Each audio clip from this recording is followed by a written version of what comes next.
तीन चीजें ऐसी होती हैं इंसान की जिंदगी में जिनकी इंतहाई कोई नहीं। जितनी आप बढ़ाते जाएंगे उतनी बढ़ती जाएगी, जितनी बढ़ाते जाएंगे उतनी बढ़ती जाएगी। हमारे माशरे में कुरान मजीद फुरकान हमीद को हद दर्जा इग्नोर किया जा रहा है, हद दर्जा। आपको तिलावत करने वाले मुसलमान बहुत कम बहुत कम बहुत कम बहुत कम मिले। हालांकि अगर आप कुरान मजीद को ऊपर से देख के भी पढ़ना चाहें, आप अपनी सवारी में बैठ के भी पढ़ सकते हैं, आप अपनी दुकान पे बैठ के भी पढ़ सकते हैं, आप खेती बाड़ी कर रहे हैं तो वहां पे जो आपका डेरा है, आप उस डेरे की फसल के अंदर बैठ के भी अगर आप चाहें थोड़ी देर के लिए पढ़ना तो आप पढ़ सकते हैं। कुछ जरूरी नहीं है कि आपने सिर्फ मस्जिद में बैठ के, घर में रेल रख के, तकिए के ऊपर रख के फिर ही आपने पढ़ना है। कुरान मजीद फुरकान हमीद से लोग बहुत दूर हो गए, ऊपर से देख के पढ़ना नहीं आता, जुबानी तो बहुत दूर की बात ना।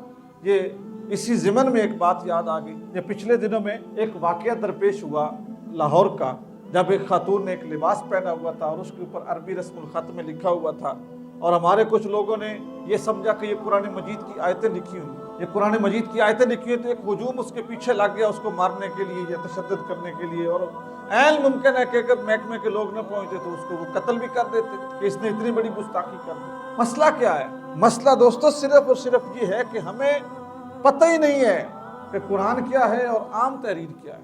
हमने कुरानी रस्मुल खत में लिखी हुई कोई भी इबारत है उसको हमने कुरान समझ ली, हालांकि ये दर हकीकत पूरे माशरे पे धब्बा है।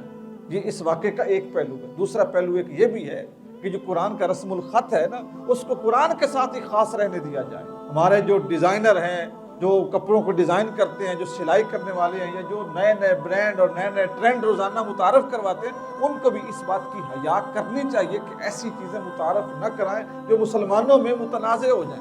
इस वाक़े से कोई अच्छा इमेज नहीं गया किसी का भी, ना पाकिस्तानियों का, ना मुसलमानों का, ना कपड़ा बनाने वालों का।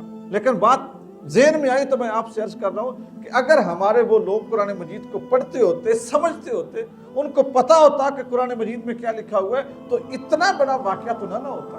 तो हमें अपनी किताब के साथ शनासाई इतनी भी नहीं है। आप रमज़ानुल मुबारक में अपने इस सुस्ती के रुझान को बदलें। जब आप तहज्जुद के वक्त जाग जाएं, सहरी से पहले जब जाग जाएं, तो फिर क्या है, 2 नफल 4 नफल, सहरी के बाद रूटीन बनाए थोड़ी सी कुरान मजीद फुरकान हमीद की तिलावत की, उसके बाद नमाज फजर, फिर अपने काम पे या थोड़ा सा आराम करके फिर काम पे। नींद पूरी नहीं होगी आपकी।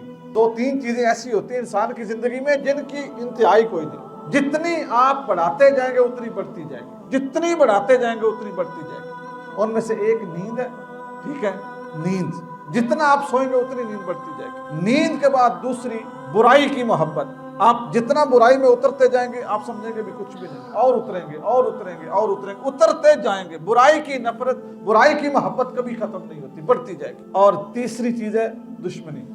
दुश्मनी आप जितनी बढ़ाना चाहें बढ़ जाएगी, जितना उसके बारे में सोचेंगे, उसको खत्म करने की नहीं कोशिश करेंगे, खुद ब खुद बढ़ती जाएगी। इसी तरह नींद भी है, नींद को कंट्रोल करना पड़ता है। अगर छोटे बच्चों की आप नफ्सियात पे बात करें तो फिर उनका दूध पीने की जो हिस्स होती है ना, जो उनको वो आदत होती है दूध पीने की, अगर आप जवान बच्चे तक भी उसकी वो नहीं छुड़वाएंगे तो वो पीते ही रहेंगे। एक उसमें आप ये भी शामिल कर सकते हैं। बहरहाल एक आपकी नींद है, जितनी आप बढ़ाएंगे, जितना सोएंगे उतनी आती रहेगी। आप इसको जितना कंट्रोल करेंगे ये कंट्रोल हो जाएगी। रमज़ानुल मुबारक उसको कंट्रोल करने का एक बेहतरीन मौसम है, एक बेहतरीन मौका है कि आप अपने वक़्त को किस तरह मैनेज करते हैं, आप अपने वक्त का किस तरह इस्तेमाल करते हैं, इबादत को कितना देते हैं, काम को कितना देते हैं, अपनी ज़ात को कितना देते हैं। एक तो इसके ऊपर फोकस कर लें और 30 दिन इस तरह गुजारें।